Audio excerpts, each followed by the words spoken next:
বন্ধুসকল আজি ৰাতি ভাত খাজ ধুনীয়াকৈ লৈ লৈছোঁ। ডিম 4টা লৈ লৈছোঁ আৰু দালি অকণমান আচাৰ, সেই ল'ৰাই মাইকী মানুহে পঠিওৱা আচাৰে সেয়াই, আৰু জলকীয়া 2টামান লৈছোঁ। ইমানেই ভাতকেইটা খাওঁ। আপোনালোকে খালেনে বাৰু? যদি নাই খোৱা খাই বৈ লওক ধুনীয়াকৈ, নহ'লে লগতে ওলাই লওক, বিৰাট মজা লাগিব খাই।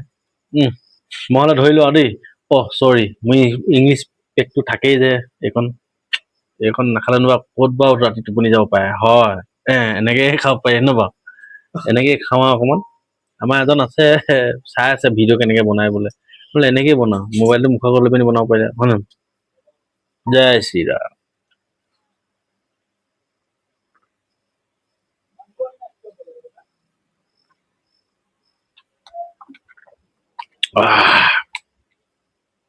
আজি একে পেকে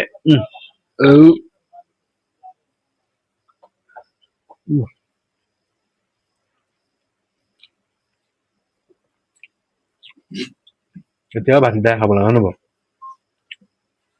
ধুনীয়াকৈ জলকীয়াকেইটা এনেই ল'লোঁ। জলকীয়া আচাৰখন আছেই নহয়, জলকীয়া নাখালেও হ'ব, এতিয়া থৈ দিয়াই ভাল হ'ব আৰু চাইডত।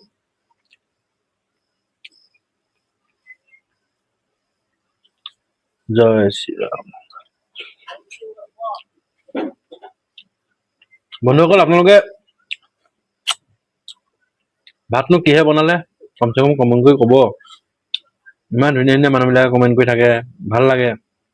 আজিকালি সেই বেয়াটোৱে কমেণ্ট নকৰা হ'ল, লাজ পালে নেকি সেইকাৰণে বৰ বেয়া বেয়াকে বকিছিলে সি। আজিকালি কমেণ্ট নকৰা হ'ল, বেয়াহে পাইছোঁ কমেণ্ট নকৰা কাটিকে। কমচে কম ইমানখিনি ভাল মানুহৰ মাজত এতিয়া 8,000 হ'বলৈ হৈ আছে ফলোৱাৰ্ছ। ইমানখিনি মানুহৰ মাজত অকল সিহে গালি পায়, বেলেগে নাপায়। এতিয়া সিও গালিবলৈ বাদ দিলে, বেয়া লাগিছে মনটো অকণমান।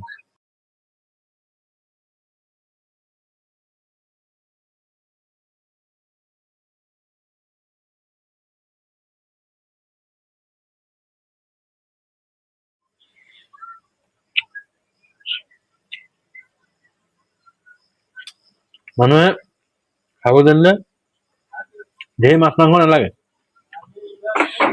ভাতকেইটা এনেও পেটলৈ সোমাই যায়। খালি যোনকণ বনাই লৈ সেইকণকে সোৱাদ বুলি ভাবি ল'ব লাগে, মইতো সেই বুলি ভাবি। দালিটো বনাই লৈছোঁ একদম ধুনীয়াকৈ, তাতে সোৱাদ পাইছোঁ আৰু কি লাগে আৰু। ইয়াতে যদি পেটটো ভৰি যায় আৰু তাতকৈ আৰু বেলেগ একো নালাগে, নহয় জানো বাৰু? যিয়ে বনাওক একদম তেনেকৈ খাব।